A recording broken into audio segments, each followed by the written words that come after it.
গল্পের শুরুতে আমাদের একটি লোককে দেখানো হয় যার নাম ছিল ন্যারো। ন্যারো নিজের সামনে একটি মেয়েকে ডাকে, আর এরপরই সে সেই মেয়েটিকে তারই বন্ধুর হৃৎপিণ্ডটাকে বের করে নিয়ে আসতে বলে। আর সেই মেয়েটির ইচ্ছা না থাকাতেও তার বন্ধুর হৃৎপিণ্ডটাকে তাকে বের করতে হয়। আর যদি সে এটা করতে মানা করত তাহলে ন্যারো তাকে মেরে ফেলতো, কারণ এসব কিছু ন্যারো তাকে দিয়ে ফ্রিতে করাচ্ছিল না, এর জন্য সে তাকে অনেক পয়সা দিয়েছিল।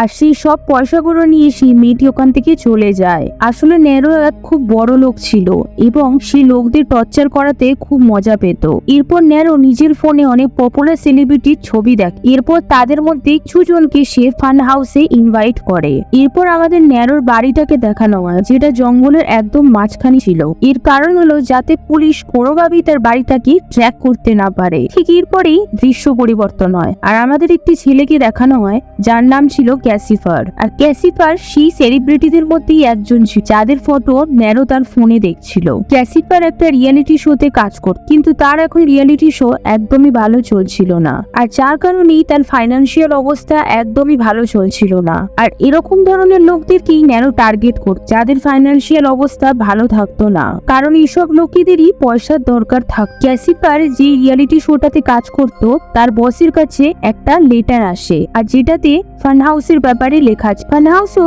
আসলে একটা রিয়েলিটি শো হয়, আর যেটাকে ন্যারো কন্ট্রোল করবে। আর এই শোটা যে জিতবে তাকে $15 মিলিয়ন দেওয়া হবে। ক্যাসিফার এটা শোনার পরে শো এর জন্য রাজি হয়ে যায়, আর এর পরে তিনি ন্যারোর কিছু লোক তাকে তুলে নিয়ে ফান হাউসে নিয়ে যায়। ক্যাসিফার যখন সেখানে ঘুরতে থাকে সে দেখিয়েছে সে ছাড়াও সেখানে অনেকগুলো লোক ছিল, আর সেখানে থাকা সবাই সেলিব্রিটিও ছিল, কিন্তু ক্যাসিফারের মতো তাদেরও ফাইন্যান্সিয়াল অবস্থা ভালো ছিল না। সেখানে টোটাল 8 জন লোক, কিন্তু সেখানে থাকা কেউই ফান হাউসের রিয়েলিটির কথা জানতো না। আর এই কারণেই তারা বাকি গেমের মতো এই গেমটাকেও নর্মালি ভাবিল, আর এই কারণেই তারা গেম শুরু হওয়ার আগে খুব এনজয় করে। এরপরই শোটা শুরু হওয়ার সময় চলে আসে, কিন্তু শো শুরু হওয়ার আগে সবার ফোন তাদের কাছ থেকে নিয়ে নেওয়া হয়। আর এই শোটা টেলিভিশনেও কাজ হচ্ছে, মানে পুরো দুনিয়ার লোকও এই শোটাকে দেখতে পাচ্ছিল। গেমটা শুরু হওয়ার আগে ন্যারো একটা পান্ডা সেজে তাদের সামনে আসে এবং তাদেরকে গেমের সব রুলগুলো বলে। সে তাদেরকে বলে এই ঘরের চারদিকে ক্যামেরা লাগানো আছে, এমনকি তাদের টয়লেট এবং বাথরুমেও ক্যামেরা লাগানো আছে। আর এই গেমের রুল একদমই সিম্পল, এই গেমটা জেতার জন্য তারা যা কিছু তাই করতে পারে, আর তাদের হার জিত পাবলিকই ডিসাইড করবে, কারণ পাবলিকই তাদেরকে ভোট দেবে এবং তাদের 8 জনের মধ্যে যে সব থেকে বেশি ভোট পাবে সেই শোটা জিতে যাবে। আর এরপর সেই ঘরটাতে বেশ কিছু লোক আরো আসে যারা আসলে ন্যারোরি গার্ড, যারা আসলে তাদের উপর নজর রাখ। আর এরপরই গেমটা স্টার্ট যায়। সেখানে থাকা সবাই এখনো এই গেমটাকে নর্মাল গেমই ভাবছিল। তারা সবাই একে অপরের সাথে 3 দিন ধরে পার্টি করে, কিন্তু 4 নম্বর দিনে ন্যারো আবারও তাদের সামনে পান্ডা সেজে আসে এবং তাদেরকে বলে এবার তাদের ভোটিং কাউন্ট হবে, আর ভোটের মধ্যে যার ভোট সব থেকে কম হবে সে হেরে যাবে। এবার ভোটিং কাউন্টে সব থেকে বেশি ভোট ওলা পায়, কারণ সে দেখতে খুবই সুন্দর ছিল, আর এই কারণেই পাবলিক তাকে খুব বেশি পছন্দ করে। আর এর অন্যদিকে লোনি এবং নেভেন সব থেকে কম ভোট পেয়েছিল। এবার রুলের হিসাবে লোনি এবং নেভেন আউট হয়ে গেছে। এরপর তাদের দুজনকে একটা রুমের মধ্যে নিয়ে যাওয়া হয়, যেখানে গার্ড লোনিকে একটা পান্ডাকে দেখায়। এরপর তারা লোনিকে বলে যে এই পান্ডাটাকে তাকে অনেকক্ষণ ধরে মারতে হবে, আর এরপর তারা লোনির হাতে একটা কুড়ারি দিয়ে দেয়। এরপর তারা লোনির চোখটাকেও বেঁধে দেয়, কারণ শর্ত এটাই ছিল যে তারা লোনির চোখটাকে বেঁধে দেবে। আর এর সাথেই তারা এখানে অনেক জোরে গানও চালিয়ে দেয়। লোনির চোখ বেঁধে দেওয়ার পর তারা পান্ডাকে রিপ্লেস করে সেখানে নেভিনকে টাঙিয়ে দেয়, আর লোনি নেভিনকে পান্ডা ভেবে সেই লাঠিটা দিয়ে খুব মারছিল। আর যেহেতু এখানে গান চলছিল খুব জোরে, সেই জন্য লোনি কিছুই শুনতে পাচ্ছিল না। সে কন্টিনিউ নেভিনের উপর হামলা করতে, আর শেষমেশ নেভিন মারা যায়। আর এই সব কিছু বাকি লোকগুলো দেখ এবং তাদের সাথে সাথে পুরো দুনিয়াও দেখছিল, কারণ এই শোটা লাইভ চলছিল এবং এইসব কিছু দেখার পরে সবাই খুব শকড হয়ে যায়। আর এরপরই তারা বুঝতে পারে যে এটা কোন নর্মাল গেম নয়, আর এরপরই তারা এখান থেকে পালানোর প্ল্যানিং করতে থাকে। আর এরপরই ন্যারো তাদের সামনে আসে এবং তাদেরকে ওয়ার্নিং দেয় যদি কেউ এখান থেকে পালানোর চেষ্টা করে তাহলে তাদের অবস্থাও নেভিনের মতোই হবে। কিন্তু তাদের মধ্যে থেকে ডেক্স নামে একটা ছেলে ভাবছিল সে হয়তো সেখান থেকে পালিয়ে যেতে পারবে, কারণ সে একটা কাছের বাইরে দিয়ে আকাশকে দেখতে পায়। এরপর সে একটা বড় জিনিস নিয়ে কাঁচটাকে ভাঙার চেষ্টা করে। কাঁচটা ভেঙে যাওয়ার পরে যখনই সে বাইরে যায় সে দেখে যে এটা তো একটা অ্যানিমেশন ছিল, তাদেরকে শুধুমাত্র বোকা বানানো হয়েছে। যেহেতু ডেক্স সেখান থেকে পালানোর চেষ্টা করেছিল সেই জন্য ন্যারোর গার্ড সেখানে চলে আসে এবং সে ডেক্সকে তুলে নিয়ে গিয়ে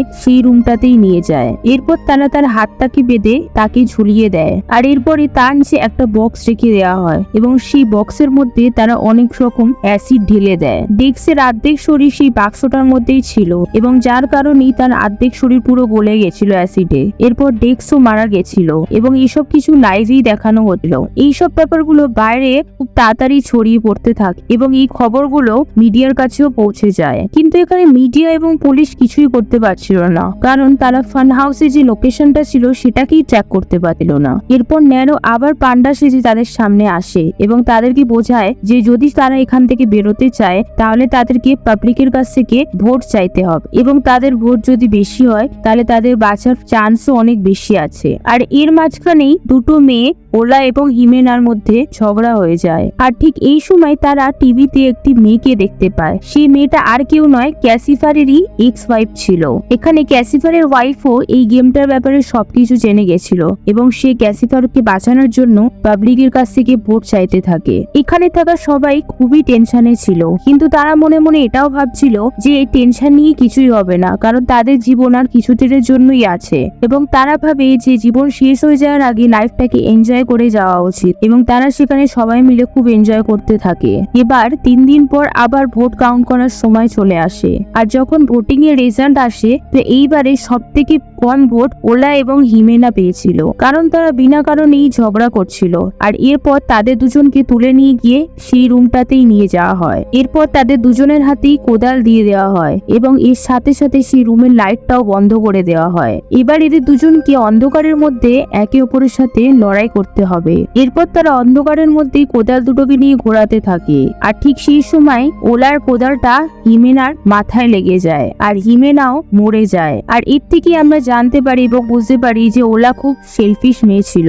এবার এখানে থাকা লোকগুলো তো খুবই ভয়ে ভয়ে ছিল, আর তাদের এখান থেকে বেরানোর জন্য অনেক ভোটেরও দরকার ছিল। আর এই ভোট পাওয়ার জন্যই ওলা লাইভে আসে এবং লাইভে থাকাকালীনই সে তার সব জামা কাপড় খুলে দেয় যাতে সে বেশি অ্যাটেনশন পায় এবং লোকও তাকে পছন্দ করে আরো বেশি ভোট দেয়। ওলা সেখানে একটা বয়ফ্রেন্ডও বানিয়েছিল যার নাম ছিল জেমস অনেক ড্রিঙ্ক করেছিল, যেই কারণে সে অজ্ঞান হয়ে গেছিল। ওলার এই শেষের দিনে ভোটের দরকার ছিল, এই জন্য সে নিজের কাছে ক্যাসিফারকে ডাকে এবং সেই ক্যাসিফারকে সেডিউস করতে থাকে যাতে তারা লাইভে ইন্টিমেট হতে পারে এবং যার কারণে সে আরো বেশি ভোট পেতে পারে। কিন্তু ক্যাসিফার এসবের জন্য তাকে মানা করে দেয় এবং সে তাকে বোঝাতে থাকে। কিন্তু ঠিক এই সময় ওলার বয়ফ্রেন্ড জেমস এখানে চলে আসে। জেমস তাদের দুজনকে একসাথে দেখে একটু ভুল ভাবে। এরপরই সে ক্যাসিফারকে মারতে থাকে, আর এই সবকিছুই লাইভে দেখানো হচ্ছিল।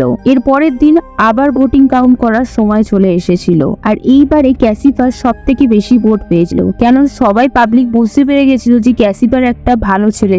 আর অন্যদিকে ওলাকে খুবই কম ভোট দিয়েছে, কারণ পাবলিক এখানে দেখেছিল যে ওলা সবকিছু জানার সত্ত্বেও ক্যাসিফারকে তার বয়ফ্রেন্ডের হাত থেকে বাঁচায়নি। এরপর ওলাকেও সেই রুমটাতে নিয়ে যাওয়া হয় এবং ওলার সামনে অনেকগুলো ফটোকে উল্টো করে রাখা হয় এবং এই রাখা ফটোগুলোকে তাকে ম্যাচ করতে হবে। কিন্তু এই ফটোগুলোকে ম্যাচ করতে হবে তাকে একটা নির্দিষ্ট সময়ের মধ্যে, কিন্তু ওলা ফটোগুলো ম্যাচ করতে পারে না এবং সে হেরে যায়। এরপর ওলার সামনে ন্যারোর গার্ড আসে এবং সে ওলার সামনে একটা স্পিন হুইলকে রাখে। সেই স্পিনটাতে মেরে ফেলার অনেক রকমের পদ্ধতি লেখা ছিল, আর এর মধ্যে যে পদ্ধতিটাই ওলার উপর আসবে তাকে সেভাবেই মারা হবে। এরপর ওলা স্পিনটাকে ঘুরিয়ে দেয় এবং ওলা স্পিনটা র্যাক নামে একটা জায়গায় এসে থেমে যায়। এরপর ওলাকে ধরে তার হাত পাটাকে একটা দড়ি দিয়ে বেঁধে দেওয়া হয়। এরপর সেই দড়িগুলো নিজের থেকেই টানা শুরু হয় এবং এক এক করে ওলার হাত পা সব কেটে যায় এবং ওলাও এখানে মরে যায়। ফান হাউসে আর মাত্র 4 জনই বেঁচে ছিল। পান্ডা তাদের কাছে একটা বক্স সেন্ড করে। ওই বক্সটাতে তাদের সবারই ফ্যামিলি ফটো ছিল, যেখানে আমরা জানতে পারি যে ক্যাসিফারের তার এক্স ওয়াইফ ছাড়া এই পৃথিবীতে আর কেউ নেই, কারণ তার বাবা মার একটা কার অ্যাক্সিডেন্টে মৃত্যু হয়ে গেছিল। আর এই সব কিছুই পাবলিক দেখছিল। এরপর আবারও ভোটিং কাউন্ট শুরু হয়, আর এইবারও সব থেকে বেশি ভোট ক্যাসিফারই পেয়েছিল, কারণ পাবলিক তাকে দেখে একটু ইমোশনই হয়েছিল। এবার সব থেকে কম ভোট পেয়েছিল জেমস একজন বক্সার। জেমসকে এখানে 4 বক্সারকে দেখানো হয় এবং তার মধ্যে থেকে জেমস যা কিছু করবে, জেমসকে তার সাথে লড়াই করতে হবে। জেমস এখানে একটি বক্সারকে চুজ করে। এরপর জেমসকেও সেই রুমটাতে নিয়ে যাওয়া হয়। এরপর জেমসের ফাইট এখানে স্টার্ট হয়ে যায় এবং জেমস এখানে সেই বক্সারটাকে হারিয়ে দেয়। কিন্তু ন্যারো এখানেই তাকে ছেড়ে দেয় না, সে বাকি থাকা আরো 3টে বক্সারকেও তার সামনে পাঠিয়ে দেয়। এরপর এই 3জন বক্সার মিলে জেমসের সাথে লড়াই করতে থাকে এবং তারা একসাথে জেমসকে খুব বাজেভাবে মেরেও ফেলে। এবার ফান হাউসে শুধু 3জনই বেঁচে ছিল। এখানে ক্যাসিফার লনির সাথে একটু বেশি অ্যাট্রাক্ট ছিল। এখানে এদের দুজনকে দেখে এটাই মনে হচ্ছিল তারা একে অপরকে ভালোবেসে ফেলেছে এবং এখানে তারা একে অপরের সাথে ইন্টিমেটও হয়ে যায়। আর এর অন্যদিকে আর একটা মেয়েও বেঁচে ছিল, যার নাম ছিল ক্যাপ, এবং সেও ভোট পাওয়ার জন্য নিজের জামা কাপড় খুঁজতে থাকে। এর পরের দিন আবারও ভোটিং কাউন্ট হয়, আর এইবারে সব থেকে কম ভোট ক্যাটই পেয়ে। এরপর তাকেও সেই রুমে নিয়ে যাওয়া হয়। ক্যাট একজন চেস প্লেয়ার ছিল। এখানে ক্যাটের সামনে একটা চেস বোর্ড আর চেসের গেম রাখানো হয়। এখানে ক্যাটকে এই গেমটাতে জিততে হতো, কিন্তু ক্যাট সেই গেমটা হেরে যায় এবং ক্যাটের সামনেও সেই স্পিনটাকেই রাখা হয়, কিন্তু সেই স্পিনটাতে রেজাল্ট আসে পাস, মানে ক্যাটকে ছেড়ে দেওয়া হবে। এরপর ক্যাট আবারও ফান হাউসের গেমে চলে আসে। এবার ক্যাটের থেকে কম ভোট লনি এবং ক্যাসিফারের ছিল। এরপর এদের দুজনকেই সেই রুমটাতে নিয়ে যাওয়া হয় এবং এদের দুজনের হাতেই বন্দুক দিয়ে দেওয়া হয়। আর এদের দুজনের মধ্যে যেই প্রথম শুট করবে সে বেঁচে যাবে। কিন্তু এখানে দুজনই একে অপরকে ভালোবাসতো, এই জন্য তারা দুজনই একে অপরের দিকে বন্দুক চালিয়ে দেয় এবং দুজনেই এখানে মারা যায়। এবং এই গেমের উইনার হয় ক্যাট। ক্যাটকে তারা পয়সা দিয়ে সেখান থেকে ছেড়ে দেয়। আর এরপরই পুলিশ ক্যাটকে ধরে ফেলে এবং পুলিশ তার কাছ থেকে অনেক জিজ্ঞাসাবাদও করে, কিন্তু ক্যাট সেই লোকেশনের ব্যাপারে কিছুই জানতো না। আর এই কারণেই পুলিশও ক্যাটকে ছেড়ে দেয়। আর এখানেই দৃশ্য পরিবর্তন হয় আর আমাদের টিভিতে ন্যারোকে দেখানো হয়। আসলে পুরো দুনিয়ার সামনে ন্যারো একজন খুব ভালো মানুষ ছিল। আর ঠিক আবারও এখানে দৃশ্য পরিবর্তন হয় আর আমাদের ন্যারোর সাথে ক্যাটকে দেখানো হয়। এর মানে হলো ক্যাট ন্যারোর গার্লফ্রেন্ড ছিল, আর ন্যারোই তাকে সেই স্পিন গেম থেকে বাঁচিয়েছিল, কারণ সে আগে থেকেই এসব প্ল্যান করে রেখেছিল। আর এর মানে হলো ন্যারোর দেওয়া সব পয়সাগুলো তার কাছেই ফেরত চলে এসেছিল। আর এখানেই এই মুভিটা শেষ হয়ে যায়।